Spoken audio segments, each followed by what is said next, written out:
بسم اللہ الرحمن الرحیم۔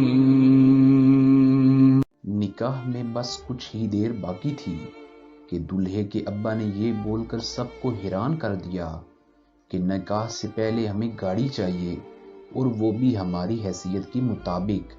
سب حیران تھے۔ لڑکی کے والد نے پہلے ہی قرض لے کر بیٹی کو ضرورت کا سامان لے کر دیا تھا۔ وہ اس فرمائش کو پوری کرنے کی نہ تو سکت رکھتے تھے، نہ انہیں امید تھی کہ جن کو وہ اپنا جگر کا ٹکڑا سونپنے جا رہے ہیں وہ اتنے کم ظرف نکلیں گے۔ پورا گھر ایک دم سکتے میں جا چکا تھا۔ نہ جانے کیا سوچ کر لڑکی کے والد اٹھے اور انتظام کرنے کا بول کر گھر سے نکل گئے۔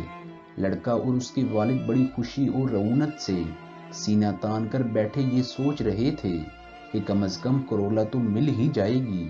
سب انتظار میں تھے کہ ایک گھنٹے بعد لڑکی کا والد حال میں داخل ہوا اور سب کو خوشخبری سنائی کہ گاڑی کا بندوبست ہو گیا ہے۔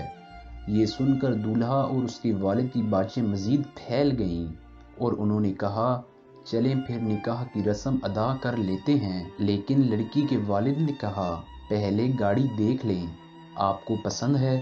لڑکا اور اس کا والد خوشی خوشی لڑکی کے والد کے ساتھ حال سے باہر کی طرف چل دیے۔ باہر پہنچ کر ادھر ادھر دیکھا، لیکن سوائے بارات کی گاڑیوں کے اور کوئی گاڑی نظر نہ آئی، تو سوالیہ نظروں سے لڑکی کے والد کو دیکھا۔ انہوں نے مزید آگے چلنے کا بول کر ان کے ساتھ چلنے لگے۔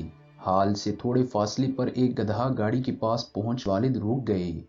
لڑکے کے والد نے حیرت بھری نظروں سے لڑکی کے والد کو دیکھا تو وہ گدھا گاڑی کی طرف اشارہ کرتے ہوئے بولے، یہ رہی آپ کی گاڑی۔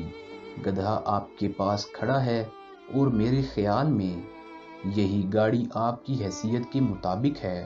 اور ہاں، جاتے ہوئے کھانا کھا کر جانا، آج میں نے اپنی بیٹی کا صدقہ دیا ہے، بیکاریوں کو بھی ملے گا۔ اور مسکراتے ہوئے وہاں سے چل دیے۔ ناظرین، آپ کو ہماری ویڈیو کیسی لگی؟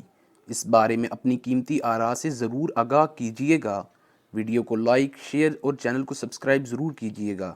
بہت شکریہ۔